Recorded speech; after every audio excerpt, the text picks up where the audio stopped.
Welcome to This Explainer. Okay, today we are going on a rescue mission to find your hidden profitability. Because, let's be honest, if you've ever felt like your company is working harder than ever, but your margins just aren't showing it, you are definitely in the right place. We're going to break down some pretty complex organizational structures into crystal clear, actionable visual models. So, let's dive right in. I want you to think about this for a second. How exactly do you stand out in a hyper-competitive market without just sliding into irrelevance? Every single day, companies push out their absolute best work just to stay a millimeter ahead. But if you aren't systematically analyzing how you build what you sell, you really risk stumbling right into what we call the no-profit zone. You're producing, sure, but you're no longer capturing the actual financial reward. To escape this trap, we turn to Michael E. Porter, really the father of the value chain. He introduced this concept way back in 1985 in his book, Competitive Advantage. And honestly, the crazy part? Decades later, from agile tech startups to massive global manufacturers, it remains the ultimate diagnostic framework to carve out an edge.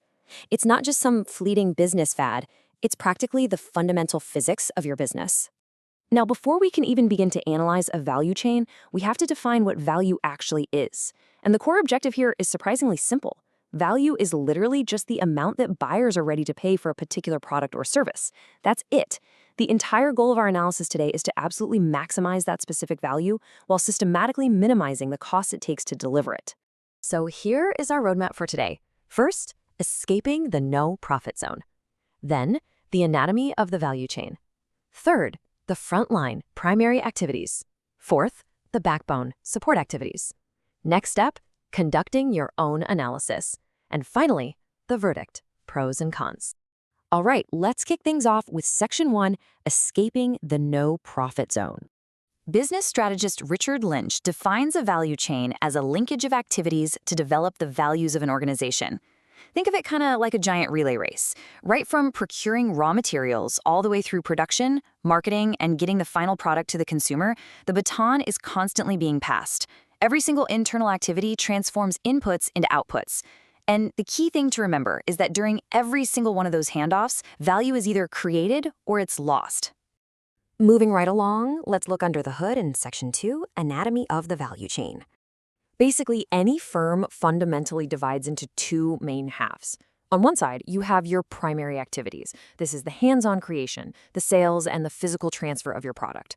On the flip side, you have the secondary or support activities. These are the vital behind-the-scenes engines that enable the primary work to happen in the first place. You absolutely need both, but they play vastly different roles when it comes to your checkbook. Let's zoom in on that first half. Section 3, the front line, primary activities. Let's actually walk chronologically through the physical journey of a product. Imagine this timeline. Day 1, inbound logistics. This is handling raw materials and inventory. Day 5, operations. Where the magic happens, transforming those raw inputs into the final output. Day 10 brings us to outbound logistics, order processing and physical distribution.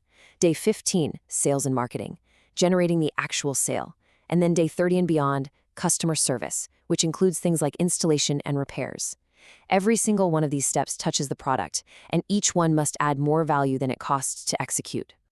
Now for the other half, Section 4, the backbone, support activities. So these are your secondary engines.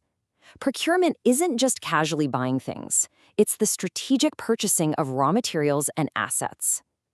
Then, technology development provides the technical know-how to actually improve your product and process quality. Next is HR management, which is all about recruiting, compensating, and retaining your most important asset, your people. And finally, firm infrastructure, which covers your organizational culture, legal, and quality control. The crucial takeaway here? Without this backbone, your primary frontline activities would literally collapse. Okay, time to put on our detective hats. Section 5, conducting your own analysis. So, how do we actually pull this off? Step 1, examine the value chain of each product line individually. This helps you find your core competencies and, your deficiencies. Step 2, examine the linkages within each chain. You want to ask, where does the cost of one activity directly impact another? And step 3, examine potential synergies across different lines. Like, could a really brilliant logistics setup for a product A actually be used to save money for product B? All of this builds into a specific diagnostic sequence. First up, you disaggregate the firm into separate activities and find out where the big money is actually being spent. Next, you establish the relative importance of those activities in your total cost and compare your costs against competitors to see what you're genuinely efficient at. Then, identify your specific cost drivers, pinpoint those internal linkages, and finally, this is the big one, identify opportunities to reduce costs. For example, if an internal activity is just bleeding money, maybe it's time to consider outsourcing it. To make this super concrete, you really have to identify your number one major cost driver, the main factor dictating your costs relative to your competitors. If you run a capital-intensive firm, your massive cost driver is probably heavy equipment. But if you are labor-intensive, you need a laser focus on wage rates. Let me be clear. If you don't know your primary cost driver, you are flying completely blind right into the no-profit zone. As researcher David Burns noted back in 2001, value chain analysis is an ongoing activity. It helps managers to envision the future. This isn't just some one-time financial audit that you do once and stuff in a drawer. No way. It is a continuous compass. You need to use it constantly to gather information, make decisions, and systematically hunt down future sources of profitability. Which brings us to our final section, Section 6, the verdict, pros and cons. The advantages here are incredibly powerful. It literally forces you to see your business as an ecosystem, which helps you understand hidden linkages and interdependencies between entirely different units. It creates a competitive cost advantage, clearly identifies your core competencies and deficiencies, diagnoses exact points of ineffectiveness, and, maybe most importantly, it aligns your spending directly with processes that actually create value. But hey, let's do a quick reality check and look at the flaws. Because it often relies on single-period financial data, it's really not great for long-term forecasting. It's also not a perfectly scientific approach. It's complex, the cumbersome ascertainment of appropriate revenues and isolating specific cost drivers usually requires some trial and error. Because of that, it can be pretty difficult for most everyday employees to fully understand without some serious training. So, having seen the entire anatomy of a firm and how to analyze it, I want to leave you with this final provocative thought. Where is a hidden linkage in your business draining your profitability right now?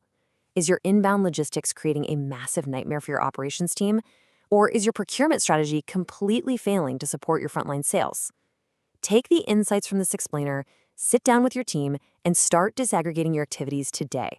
The profit is out there, you just have to uncover it.